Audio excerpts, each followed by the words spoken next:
Gastric problem ನಿಮಗೆ ಪದೇ ಪದೇ ಆಗ್ತಿದ್ರೆ, ಗ್ಯಾಸ್ಟ್ರೈಟಿಸಿಂದ ನೀವು ಬಳಲುತ್ತಿದ್ದರೆ ಒಂದು ಮೇಜರ್ ರೀಸನ್ ಏನಂದರೆ ನೀವು ರಾತ್ರಿ ಊಟ ಲೇಟಾಗಿ ಮಾಡ್ತಿದ್ರೆ ಗ್ಯಾಸ್ಟ್ರೈಟಿಸ್ ಸಮಸ್ಯೆಯಿಂದ ಬಳಲಬಹುದು.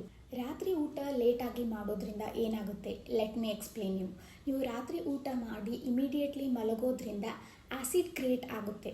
ಇದರಿಂದ ನಿಮಗೆ ಹೆವಿನೆಸ್, ಬ್ಲೋಟಿಂಗ್, ಅಸಿಡಿಟಿ ಇಂಥ ಸಮಸ್ಯೆಗಳು ಕಂಡುಬರುತ್ತದೆ. ಊಟ ಮಾಡಿದ ತಕ್ಷಣ ನೀವು ಲೈ ಡೌನ್ ಆಗೋದ್ರಿಂದ ನಿಮ್ಮದು ಪಚನ ಕ್ರಿಯೆ ಸ್ಲೋ ಡೌನ್ ಆಗುತ್ತೆ, ಅಂದರೆ ಡೈಜೆಷನ್ ಸ್ಲೋ ಆಗುತ್ತೆ ಆ್ಯಂಡ್ ಮೆಟಬಾಲಿಸಮ್ ವೀಕ್ ಆಗುತ್ತೆ. ಇದರಿಂದ ನಿಮಗೆ acidity, heartburn, bloating, heaviness in the stomach ಈ ಥರ ಸಮಸ್ಯೆ ಕಂಡುಬರುತ್ತದೆ.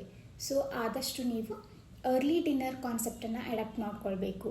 ನಮ್ಮ ಪೂರ್ವಜರು ಮುಂಚೆ ಅವರು ಸಂಜೆ ಈವ್ನಿಂಗ್ 7 ಅಂದರೆ ಅವ್ರದ್ದು ರಾತ್ರಿ ಊಟವನ್ನು ಸೇವಿಸುತ್ತಿದ್ದರು. ಹಾಗಾಗಿ ಅವರಿಗೆ ಯಾವುದೇ ಆ್ಯಸಿಡಿಟಿ, ಡೈಜೆಷನ್ ಇಶ್ಯೂಸ್, ಗಟ್ ಇಶ್ಯೂಸ್ ಬರ್ತಾ ಇರಲಿಲ್ಲ. ಸೊ ನೀವು ಕೂಡ ಅರ್ಲಿ ಡಿನ್ನರ್ ಕಾನ್ಸೆಪ್ಟನ್ನು ಅಡಾಪ್ಟ್ ಮಾಡಿಕೊಳ್ಳಿ.